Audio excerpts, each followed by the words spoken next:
What's up, agency owners? Jason Swenk here, and have another amazing episode for you where we're going to talk about culture and how you can get the right people, who you need to bring in, how do you evaluate them, all that kind of good stuff so you can grow your agency faster. And so let's go ahead and get into the episode.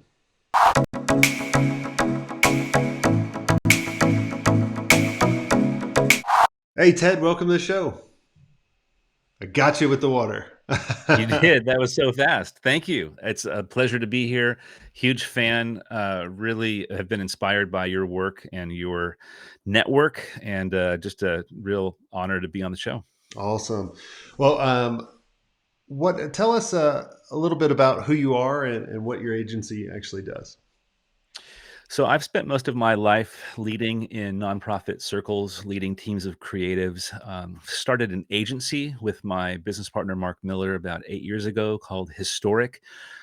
We thought it would be just a cool idea to serve some of our niche clients, bootstrapped it, and 8 years later, we're doing over $1 million in business and have a staff and a brick and mortar, and we've learned a lot in the journey, both about who we are and about what makes us tick. And I think that's why we wrote a book, and it's why I'm talking to you today. Great. Well, let's talk about building a culture within your organization. I look at it as everyone's building a culture. It matters of are you building the culture that you actually want? Yeah, I mean, we believe senior leaders are shaping culture as the most significant contribution to their organization. I mean, if you are leading an agency, the how of your leadership matters more than the unique skill that you bring to the table, unless it's a boutique lifestyle brand and literally you are an employee of one. But if you want to scale, if you want to grow, the single greatest question you have to wrestle with is the how of my leadership more than the what of my technical skill or talent. So, give us a little bit more about what's the difference between those. Yeah, I mean, I think a lot of times, even for Mark and me, we each have really unique skill and technical ability that offers value that our agency still really needs.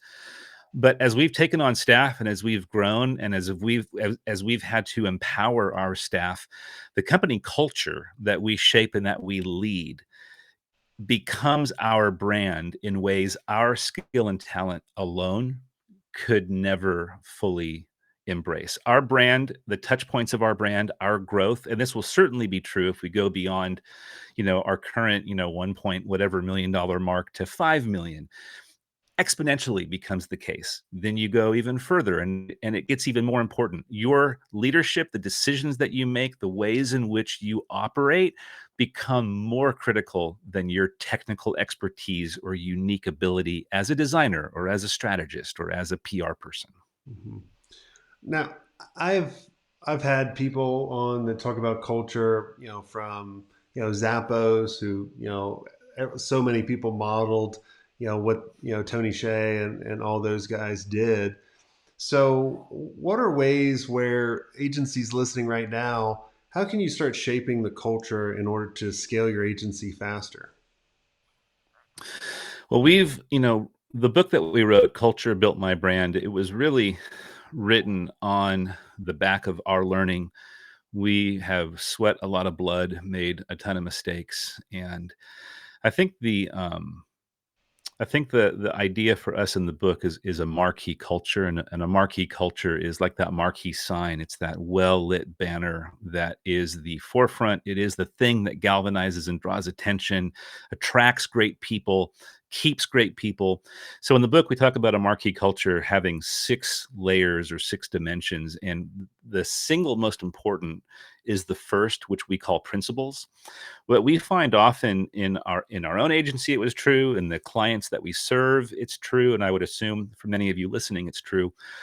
We have these values or these ideas that hold us together that become our riverbanks or our guiding ideas, but they're so vague or abstract or unclear, they don't actually translate into behavior shaping principles for the people who are a part of our organizations. And I would say probably one of the first places to start, the first layer in our book on culture and brand is principles, taking your values or recreating your values so that they're actionable, applicable, culture shaping Mhm. principles that really give those who are a part of your team clear behavioral guidelines so that they know how to be on brand, how to operate, how to make decisions in ways that'll really further your brand in unique ways and So not just have abstract ideas.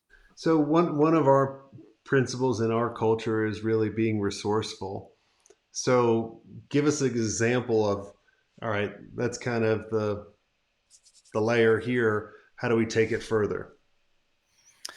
Yeah, I mean, we often will work with brands that have some version of innovation as their value, right? Maybe it's stated that way, or it's stated with a really sticky phrase. Mhm. But then when you look at how people behave, or you begin to ask questions around decision making, or you look at how money is spent, you quickly realize that their organization's not structured in a way that actually takes the value of innovation seriously. It's because they haven't actually taken that value and then integrated it and baked it into decision making in all sorts of different ways, which really is the second layer of our book and culture, which is architecture. We don't believe that HR systems and structures should simply be healthy or unhealthy. They really need to be built in a way that furthers aspects of your brand value. So if you articulate innovation, that should absolutely show up and shape how HR functions and how decision making and power and governance take place in your organization. So like with our organization being resourceful, like how would you bake that in even more and kind of take it up a notch? Well, I'm assuming that when you say resourceful, you're talking about resourcing others, right? Being a part of something larger than yourself. No, what I'm talking about being resourceful is like figuring out like, all right, we normally do it this way, but we could do it another way. Or, oh man, I don't feel like we have enough resources. Just figuring out a better way to do things more efficiently.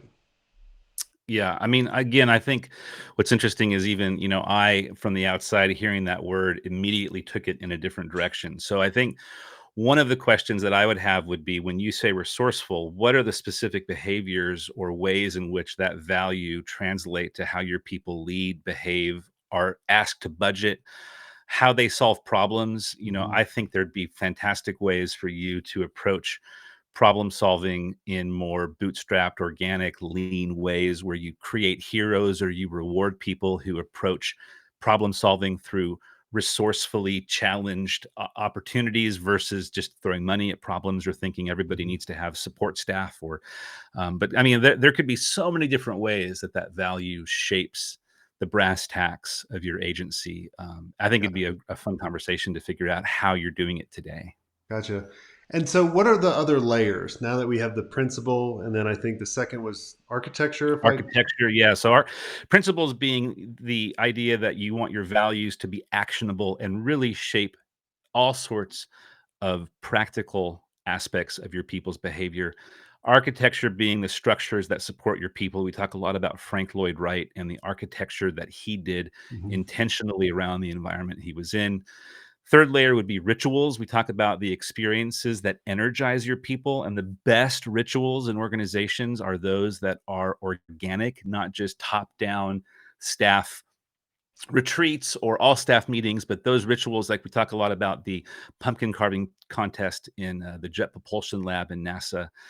The next layer would be lore, the sticky stories that shape us. There are some really fantastic ways you can shape do storytelling in ways that further your brand value, that help provide Mhm. differentiation to your brand. Next layer is vocabulary, having phrases, words, ideas. We talk a lot about Netflix and some of the great language that they have, from sunshining to different terms that they use to shape their culture.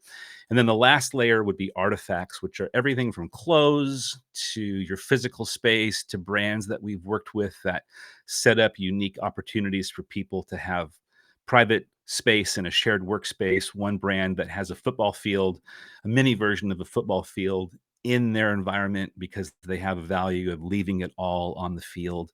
All sorts of ways that you can physically shape your brand value in your space. Very cool. So give us some more examples of each of the layers, just so people can start going, oh, okay, cool. This is what we can actually do. Like once we form the principles, how can we build a better, architecture and so on? For sure. So these layers are somewhat permeable, right? They're not just independent ideas that operate independently from the Hmm. others, right? Your principles should absolutely shape vocabulary. As a matter of fact, a lot of times in brands we see those values, those principles show up in their vocabulary because they get phrased in ways that become really sticky and interesting and helpful. Architecture is absolutely informed by your principles, the way that you conduct HR, hiring, onboarding. Rituals, those again, in the book, we talk a lot about rituals being organic. When you have people that love your brand, they will often create their own experiences of the brand. One practical example for us at our agency, we do staff camp, we do Christmas gatherings, we constantly ask our staff how they want to participate and engage and be a part of those experiences. And in the process, we've gotten all sorts of rituals in our agency that have been organic from our people that Mark and I would have never dreamed of.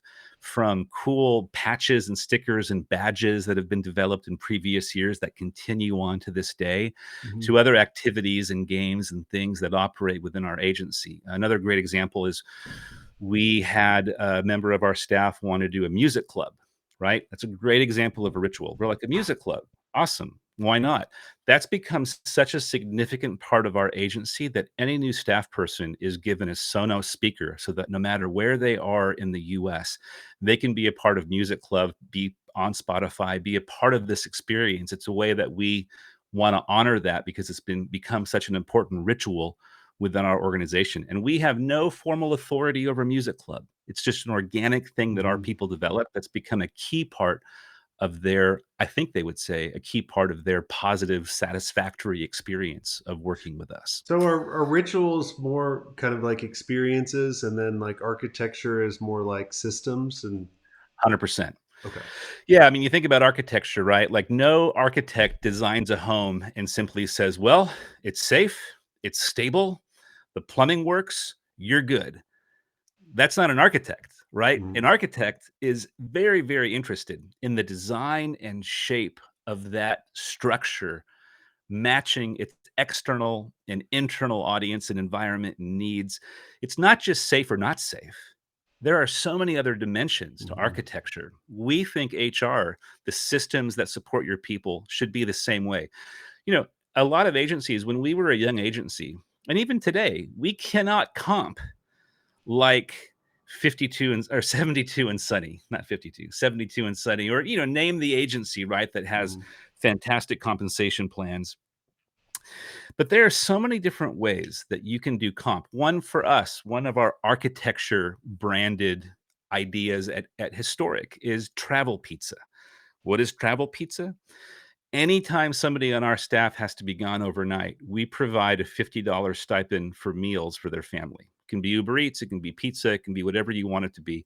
Travel pizza has become an unbelievable way that our people feel valued and their families feel valued because they get a cool night out, whether it's out or it's brought in on us because their person that they care about's gone.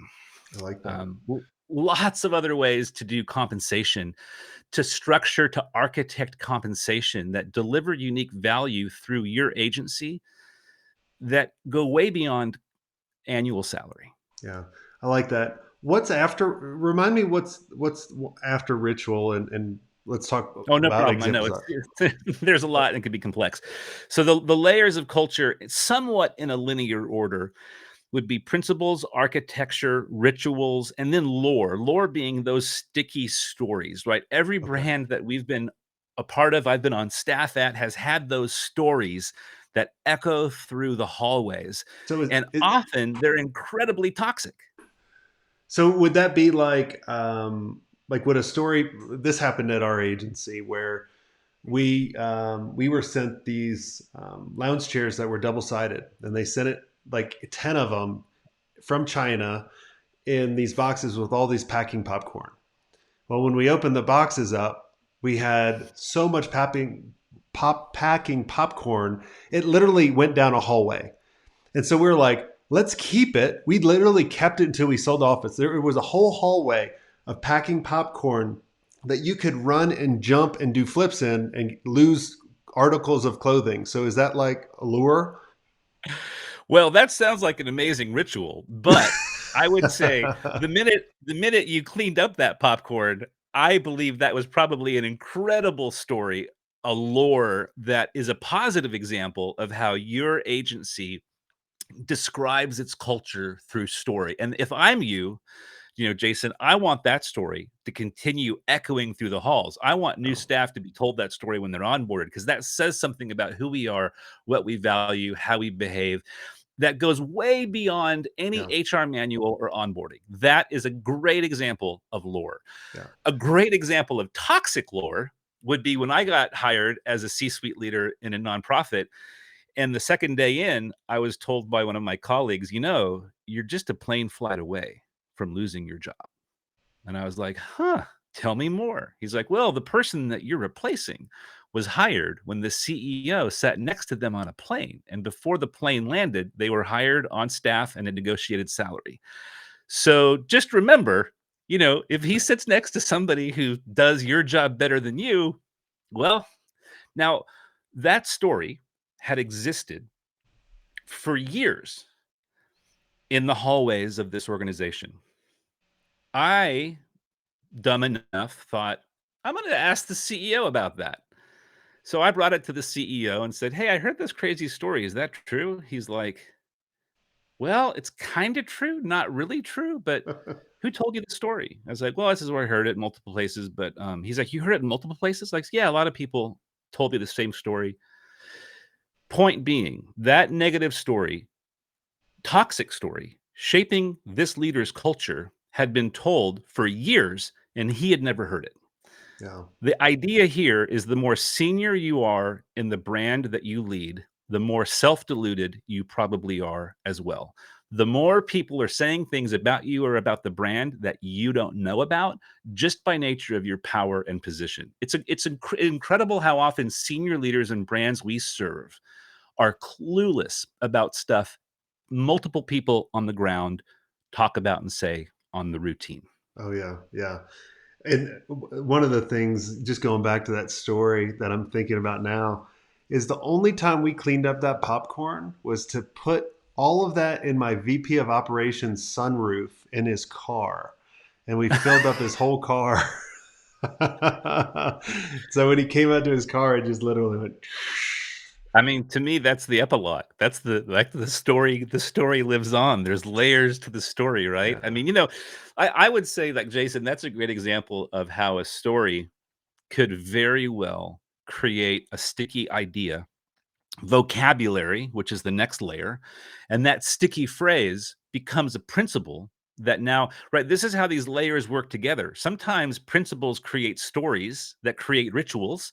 Sometimes the way in which we have a principle or value shapes our architecture, which Mhm. creates it. These layers work together, but the point is there's a reason why Southwest and Netflix and Zappos and many of the brands we know and love and talk about in this book are as successful as they are. Yeah. It's not happenstance, coincidence. They hit the market at the right time. They were aligned intentionally from the inside out, right? We have a philosophy of brand that your brand is your culture, your story, your product, your experience, and your identity. Don't start with identity, start with culture.